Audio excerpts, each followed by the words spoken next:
कलयुग के इस जीवन में मनुष्य सफलता और सुख सुविधा को पाने के लिए जाने अनजाने में ना जाने कितने सारे पाप कर बैठता है, फिर खुद को पाप का भागीदार बना लेता है।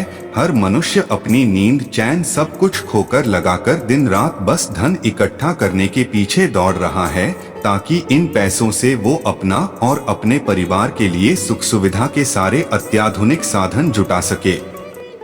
कलयुग में लोग कैसी कैसी हरकतें करेंगे। कलयुग के इस दौरे में कोई भी व्यक्ति सत्य और ईमानदारी पर भरोसा नहीं करेगा।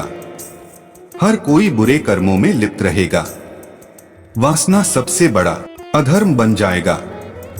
व्यभिचार और भ्रष्टाचार चरम पर होगा। कोई भी महिलाओं और लड़कियों का सम्मान नहीं करेगा। कानून केवल पैसे वालों की तिजोरी में बंद रहेगा।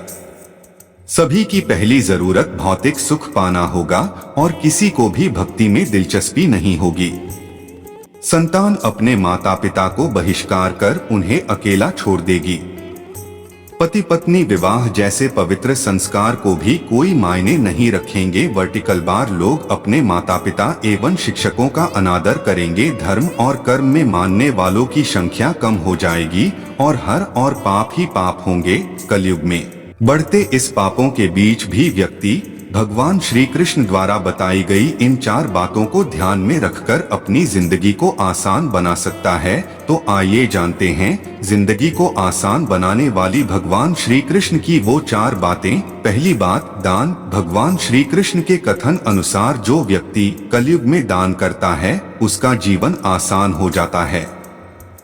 दान करने का अर्थ है किसी जरूरतमंद को वो चीज निशुल्क उपलब्ध करवाना जिसे पाने के लिए वो सक्षम नहीं है। हालांकि दान करने से पहले या बाद में किसी को भी अपने द्वारा किए गए दान के बारे में नहीं बताना चाहिए, क्योंकि दान वही होता है जिसे गुप्त रखा जाए। दूसरी बात, ध्यान या जप। कलयुग के इस आधुनिक युग में लोगों के पास भगवान की पूजा पाठ करने के लिए समय नहीं होता है। आज के इस दौर में बहुत कम लोग ही ऐसे हैं जो रोजाना ध्यान और जप करते हैं। वास्तव में केवल भगवान को प्रसन्न करने के लिए ही पूजा पाठ नहीं की जाती, बल्कि पूजा पाठ इंसान को उसकी अंतरात्मा से जोड़ता है। नियमित रूप से जप और ध्यान करने वाला व्यक्ति अपनी आत्मा को शुद्ध कर अपनी गलतियों को सुधारने की कोशिश करता है।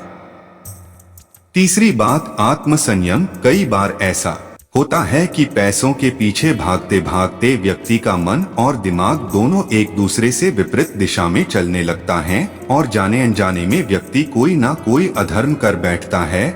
लेकिन भगवद गीता में भगवान श्री कृष्ण द्वारा दिए गए ज्ञान के अनुसार मन और बुद्धि दोनों को काबू में करने के लिए आत्मसंयम का होना अत्यंत आवश्यक है। चौथी बात, सत्य बोलना। कलयुग में सत्य पर असत्य इतना हावी होने लगा है कि सत्य और असत्य का पता लगाना किसी भी इंसान के लिए अत्यंत मुश्किल हो गया है।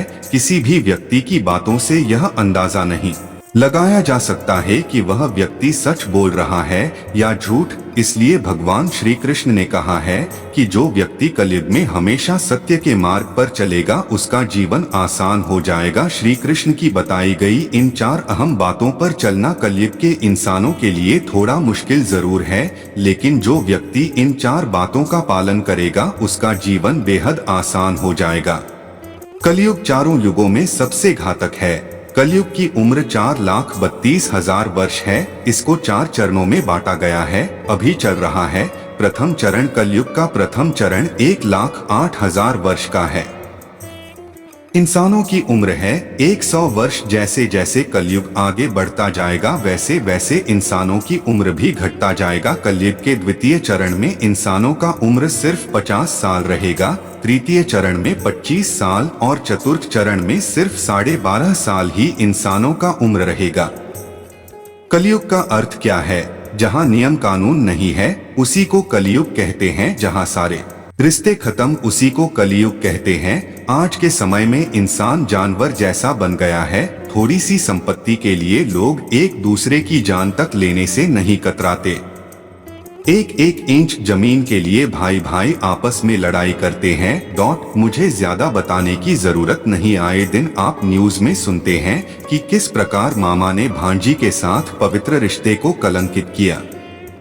एक भाई ने चंद पैसों के लिए अपनी सगी बहन को बेच दिया। बेटे ने संपत्ति के लिए अपने बाप मारा। पति पत्नी में लड़ाई, थोड़ी सी दहेज के लिए बहू को ससुराल वालों ने मार मार कर घर से निकाला। दोस्तों, कमेंट के माध्यम से यह बताएं कि कलयुग से बचने का उपाय का यह वीडियो आपको कैसी लगी।